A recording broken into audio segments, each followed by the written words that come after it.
आइए हम लोग जानते हैं कि एलिमिनेशन रिएक्शन या डिहाइड्रो हैलोजिनेशन किसे कहते हैं। तो जब alkyl halide KOH potassium hydroxide या NaOH सोडियम हाइड्रोक्साइड के एल्कोहली विलयन से रिएक्शन करता है तब हाइड्रोजन एटम तथा हैलोजन एटम का विस्थापन हो जाता है अर्थात निकल जाता है, और जो हमें उत्पाद प्राप्त होता है वह उत्पाद एल्किन या कार्बिन के रूप में प्राप्त होता है। अब यहाँ पर हम देख सकते हैं कि जब CH3 एकल बंड CH2 एकल बंड Br 1 ब्रोमो एथेन KOH के एल्कोहली विलयन से जब क्रिया किया तो यहाँ पर जो प्रोडक्ट पूरा प्राप्त हुआ वह एथीन, ये जो प्रोडक्ट है एथीन प्राप्त हुआ। और जैसा कि कहा गया था कि हाइड्रोजन एटम और हाइलोजन एटम निकल जाता है, तो यह हाइलोजन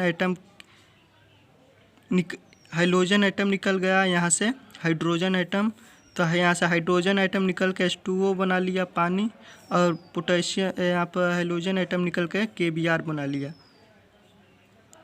तो यहाँ पर एल्किन बन गया और यहाँ पर कार्बिन बन गया। और यदि आप हमारे चैनल पर नए हैं तो आप हमारे चैनल को सब्सक्राइब ज़रूर करें, आपकी बहुत ही मेहरबानी होगी।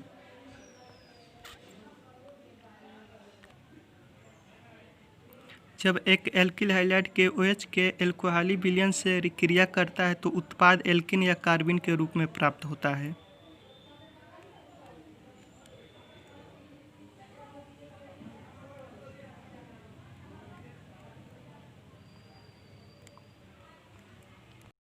आइए हम लोग जानते हैं कि एलिमिनेशन रिएक्शन या डिहाइड्रो हैलोजिनेशन किसे कहते हैं।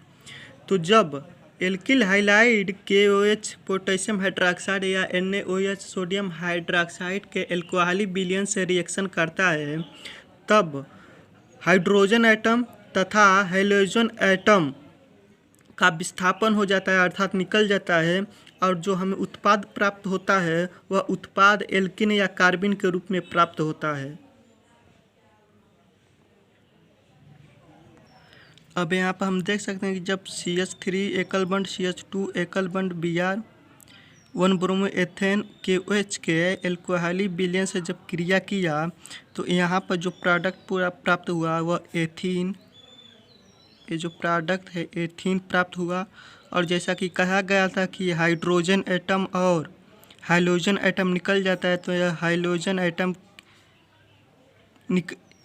एटम निकल गया यहाँ से हाइड्रोजन एटम, तो यहाँ से हाइड्रोजन एटम निकल के H2O बना लिया पानी, और पोटेशियम यहाँ पर हाइलोजन एटम निकल के KBr बना लिया। तो यहाँ पर एल्किन बन गया और यहाँ पर कार्बिन बन गया। और यदि आप हमारे चैनल पर नए हैं तो आप हमारे चैनल को सब्सक्राइब ज़रूर करें, आपकी बहुत ही मेहरबानी होगी।